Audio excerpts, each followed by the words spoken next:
Hey all, Carpetbagger here, coming to you live from the South, more specifically Norris, Tennessee, and the Museum of Appalachia. Now, I did a video on the Museum of Appalachia, but I wanted to do a separate video on this special exhibit on Henry Harrison Mays, a man that I have had quite an interest in.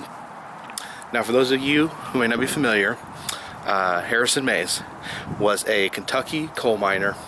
He was injured in a coal mining accident. He was trapped in a coal mine, and when he was trapped, he promised God that if he would get him out of the coal mine, that he would spend the rest of his life spreading his word.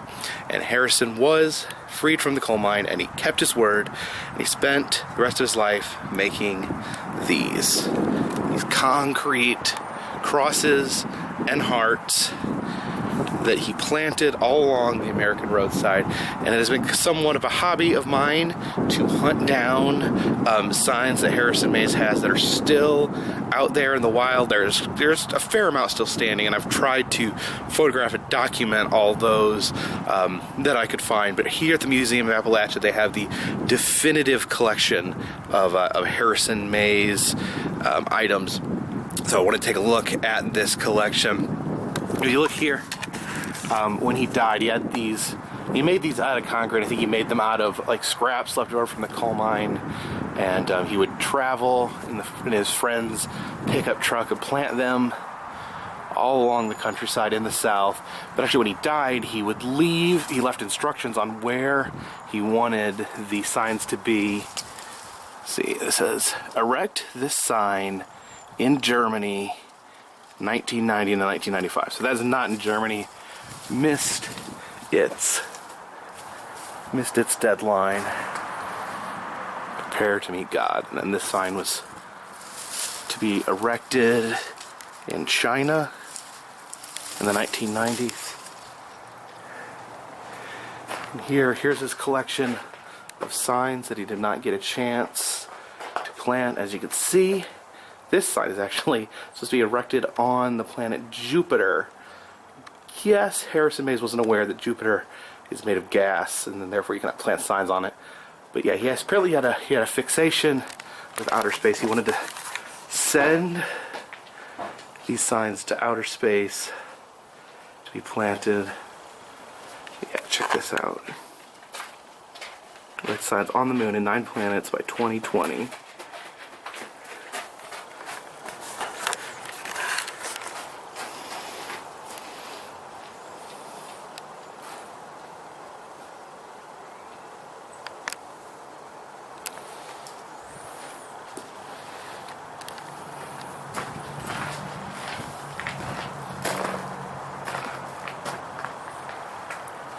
One was to be erected in Italy, and his typical message is get right with God and Jesus is coming.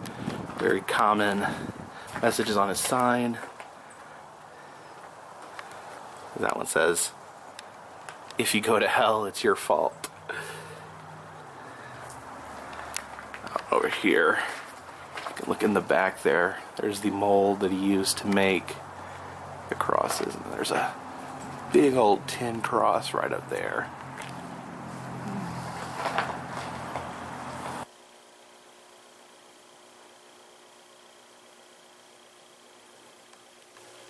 Now there's his jacket. He had a cross for every denomination on there. He believed that all the denominations should come together and form one, not believe the Christian church should have denominations. This was a box that he put in a bus station in Kentucky. Please don't look in this hole. And it says, I don't know if you can read that, it says trust in Jesus. So some reverse psychology by Harrison Mays. Now this is an actual model of his house. It's actually shaped like a cross. This is, see the crosses he's making out there out back.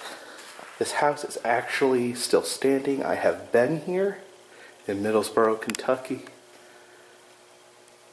Doesn't look as much like a cross from the front, but you can definitely tell that it's the right building.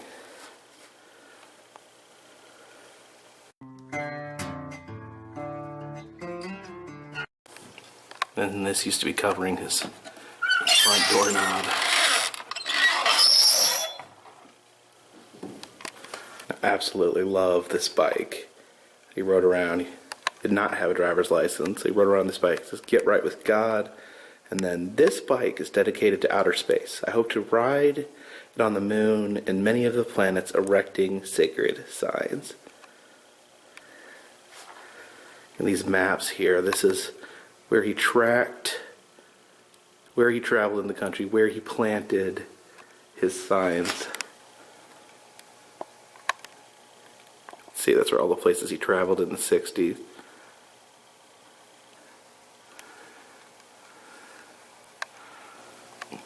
And another way that he'd spread his message is he'd put messages in bottles and toss them into streams.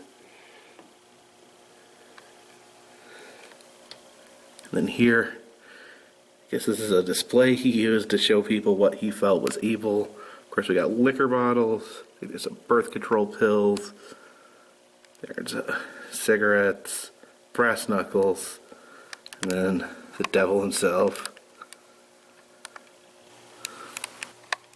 Apparently, he was trying to sell his hat for $500. His reasoning was that they had sold FDR's hat for $3,000 to raise money for the Screen Guild. He felt that his cause was more worthy, so he was going to sell his hat to make money to build signs. So, a wonderful exhibit on the remarkable Harrison Mays. I've done a few articles on him. I'll put them down below if you want to read them.